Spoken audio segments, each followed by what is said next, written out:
Konnichiwa Minasang, film ini menceritakan kisah gadis miskin yang ditugaskan menjadi pembantu di sebuah mansion milik seorang bangsawan Jepang yang harus melayani seorang putri pewaris tunggal dari kekayaan keluarga tersebut, yaitu adalah Mimin, pengen banget jadi orang kaya.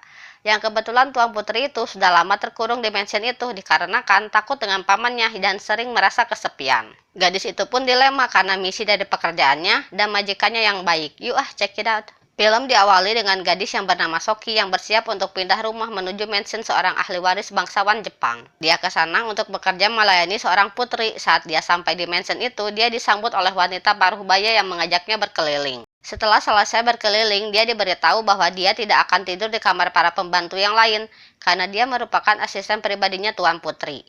Dan dia akan tidur di kamar kecil samping kamar Tuan Putri.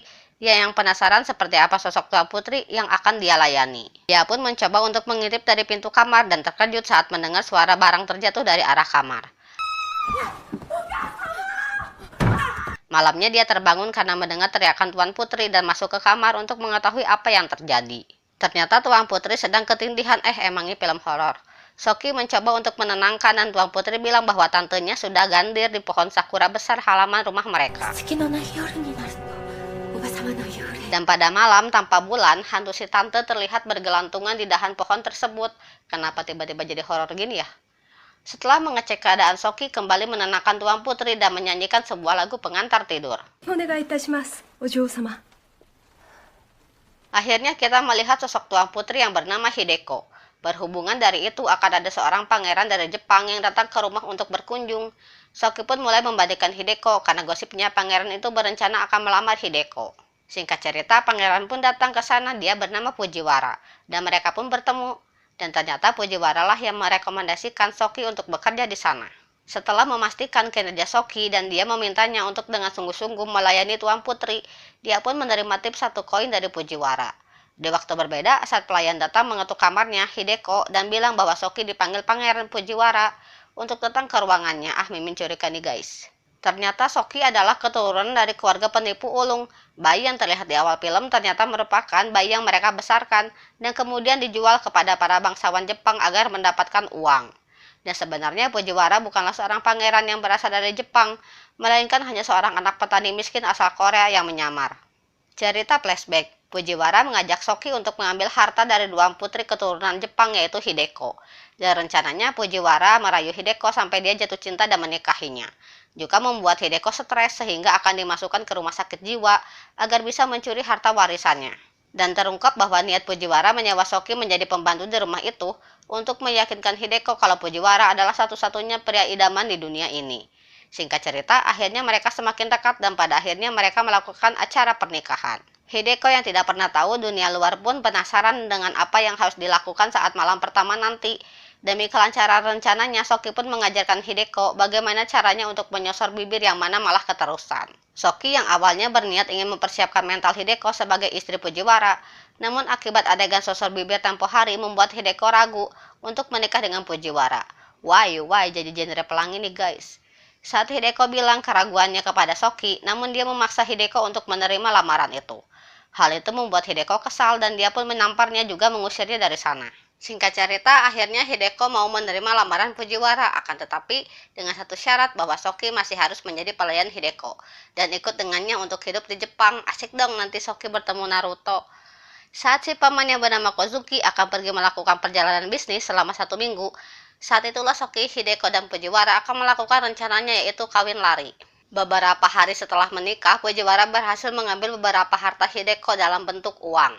Tak perlu waktu lama, Fujiwara melakukan aksi rencananya yaitu mendatangkan 2 orang dokter dari rumah sakit jiwa agar bisa langsung menjemput Hideko. Untuk membuktikan kepada 2 dokter itu bahwa Tuan Putri benar-benar gila, Soki pun membantu Fujiwara yang menjalankan rencananya. Dengan bilang bahwa Tuan Putri harus dibawa ke tempat yang aman agar Hideko tidak disakiti dan menyakiti orang lain atas gangguan jiwanya. Namun hal yang tidak terduga terjadi, yang mana bukan Hideko lah yang ditahan di rumah sakit jiwa itu, melainkan Soki yang sudah dipitnah mereka berdua, yang bilang bahwa Soki adalah si Tuan Putri itu sendiri. Dengan kata lain, Hideko lah yang sebenarnya bersekongkol dengan Fujiwara, yang menjebak dan menjadikan Soki sebagai tumbal, agar pamannya Hideko tidak mengajar mereka berdua, karena sudah tahu bahwa ponakannya sudah mati di rumah sakit jiwa. Nah, lo pusingkan kalian sama Mimin juga. Flashback again guys. yang menceritakan tentang masa bocilnya Hideko yang mana dia sudah diajarkan untuk membaca dan mengatur intonasi penyebutan kalimat sedari kecil. Akan tetapi buku itu berisi tentang adu gabrut sadis yang berbau erotis, dan karena buku-buku itu secara langsung Hideko dilecehkan secara verbal dan psikologis. Sama dengan yang dialami tantenya Hideko dulu, yang mana karena hal itu, tante Hideko menjalani hidup yang terkekang dan membuatnya gila. Definisi hidup disangkar emas ya guys. Dan berakhir dengan gandir di pohon sakura di halaman rumah mereka yang di awal cerita tadi. Karena itulah Hideko yang mengambil alih tugas si tante sebagai pembaca buku hasil tulisan tangan pamannya. ゆっくり首を横に打ったので、私はそれが何とも言えず寂しかった。 Setelah beberapa hari tantenya meninggal, baru dia tahu bahwa tantenya mati bukan karena gandir, melainkan oleh si paman.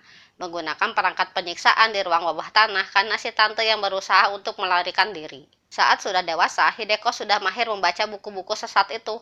Buku itu dibacakan untuk teman-teman pamannya yang berasal dari kaum bangsawan.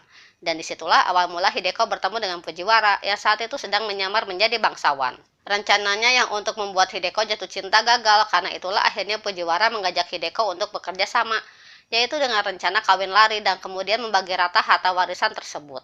Dia awalnya ragu karena takut akan dikejar dan disiksa pamannya, namun pada akhirnya dia pun setuju dengan rencana Fujiwara itu. Saat Fujiwara menjanjikan akan memberikan sebuah racun agar dia bisa bundir tepat sebelum disiksa oleh pamannya. Bukan hanya itu, Hideko juga meminta kalau dia ingin dicarikan seorang gadis bodoh yang mirip dengannya untuk bekerja sebagai pelayannya, agar dia bisa menjadikan gadis itu sebagai tumbal dan korban atas rencananya mereka, yang akhirnya Soki lah yang mengambil peran tumbal tersebut. Dan tempo hari saat Soki memaksa Hideko untuk menikah dan mengusirnya, dan karena kejadian itu Hideko yang merasa kesal dengan hidupnya dan merasa tidak ada satupun orang yang bisa dia percaya. Diam-diam Hideko berencana untuk mendiskon nyawanya dengan cara yang sama dengan tantenya. Namun Soki tiba-tiba datang untuk menyelamatkannya, sehingga pada akhirnya mereka saling mengakui rencana mereka masing-masing. 너도 날 등쳐먹으려고 했으니까. Yang membuat kedua gadis itu menjadi jatuh cinta di luar BMKG ya guys. Jadi awalnya Hideko yang bersekongkol dengan Fujiwara telah berubah pikiran dan lebih memilih berpihak kepada Soki karena cinta. Namun cinta yang salah ya. Dan mereka pun akan menjebak Fujiwara tanpa sepengetahuannya. Soki akhirnya menulis sebuah surat untuk para keluarganya kalau sekarang dia sudah bekerja sama dengan Hideko dan berniat untuk melarikan diri dari orang-orang yang ingin memanfaatkan dirinya. Sebelum melarikan diri, mereka menyampaikan buku-buku kepunyaan si paman karena itu merupakan sebagian rencana dari mereka berdua.